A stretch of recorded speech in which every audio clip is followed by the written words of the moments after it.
Hi everyone, welcome once again. It's a really late video coverage, but this is Pastor Paul finally addressing the Osinachis situation. So let's just listen in, okay? For sober reflection in the light of the passing of our beloved sister Osinachis, who is a kingdom asset and a generational asset to this generation. In the light of so much misinformation, in the light of so much misconstruction of events, I decided to set straight what I know concerning the situation. Over 2.5 months to 3 months ago, she came to see me with her husband with complaints of chest pain, respiratory distress. I prayed for her and prayed again. And when the symptoms did not abate, I counseled that they go to the hospital to help us to know exactly what we were dealing with. And they asked if I could assist, help them facilitate that process. I called our head of medical team, Dr. Sang, who is consultant pediatrician with the Federal Medical Center, Kefi, to assist handle their situation. And he called the Federal Medical Center, Jabi, called colleagues there, where they attended to them. On seeing her, they ordered some investigations after examination, and that included CT scan, computerized axial tomography scan. That was done, and from what the doctors saw, they felt that there was need for further investigation, either at the University of Abuja Teaching Hospital or the National Hospital in Abuja.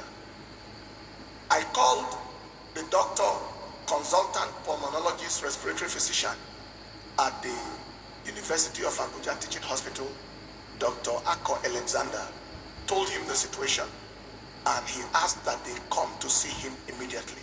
And they went to the Gwagwalada Teaching Hospital.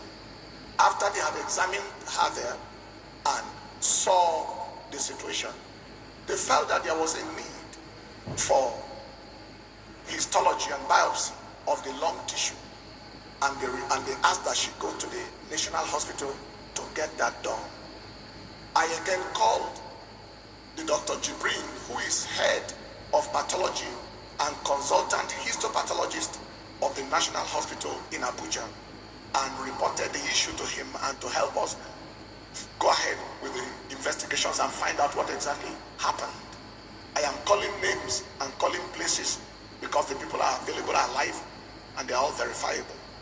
And then they continued the management. The histology was done. From what I saw at that time, the picture was much milder than what the CT scan earlier on showed. And so we felt very happy that at least there was relief. She called me daily, and we literally daily, and prayed with her. She reported progress. The point came where she didn't know oxygen anymore, according to what she said to me one night, and that they checked her oxygen perfusion, and it was 100%. And we were very, very excited at that progress. That was the point it was before we went over to the crusade in Cameroon. It was in Cameroon the second night that I got to know of the unfortunate incidents of her passing. Now, if there was domestic violence that led to or coincided with those symptoms that she came with 2.5 months to 3 months ago, there is no way I will know. And if there had been perennial domestic violence, there was no way I would have known.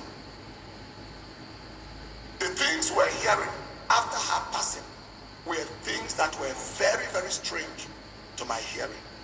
Then I began to ask questions. First, I asked the twin sister, are you aware that your sister, were you aware that your sister passed through all these things?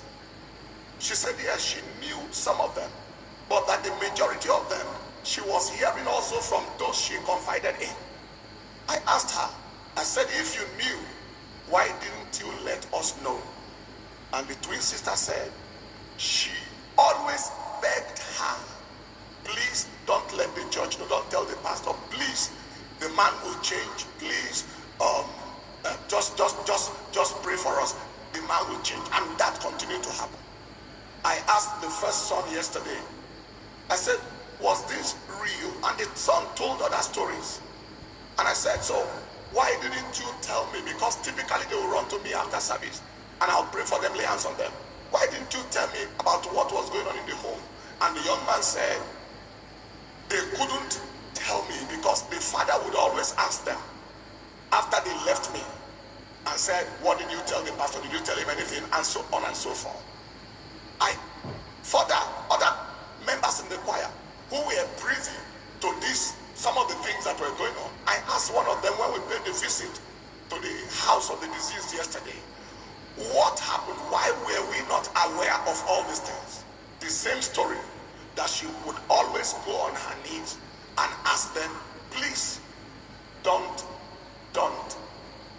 just pray, don't, by trusting God for him to change.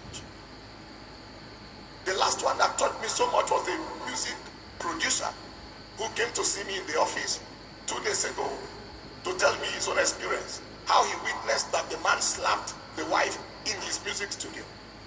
And I said to him, you saw a man slap a woman in your presence and you left the man alone and you are a man yourself. And he said before he could respond to the man, the woman again in tears on her knees begged him not to do anything, to leave him alone, and not even to do anything at all, and so on and so forth. So we have had these stories, and this is all the things that we got to know after she had passed. As a person and as a church, everyone who knows us know that we have 0-degree tolerance for domestic abuse and wife battery of any sort. If you ever listen to any of our relationship messages, there is a principle, a policy, and a rule we have, and that is, it is better to be alive without a marriage than to die because of marriage. We've said that over and over and over. I am sure that some of us would have listened to the clips of those messages. Now, this kind of time is a time where people heap all manner of blames on the church, and that is typical because whatever goes wrong. Now, you've heard from Dr. Paul, but I have a series of questions and I'm quite curious how you speak so strongly about not having zero tolerance for domestic violence, but then in one breath you say stuff like it's better to be alive than to lose one's life in a marriage, and then in that same breath you say divorce is not acceptable under any circumstance. It sounds like double speaking, but we'll just leave it here for now. Some are saying this is damage control, some are saying image repair, some are saying trying to save face, but some things don't just add up. Some things just don't add up. It's a church, rumors go, gossip spread, pastors hear things. Really, a church is like a village square where gossip moves from one place to the other. But again, benefit of the doubt, isn't it? Okay, at least he has come out after about 5 days to address the situation that he could easily have done a short one from Cameroon and tell us to wait for the bigger one when he gets back into town, just to show how much that lady meant to him and meant to his ministry. But like you've heard, zero tolerance. So if you're in a place where this is happening, Pastor Paul has said there is zero tolerance for that behavior and it's better to be alive. So God bless everyone. Have a good night. We'll leave it here. We'll pick it up from there later. All right. Cheers.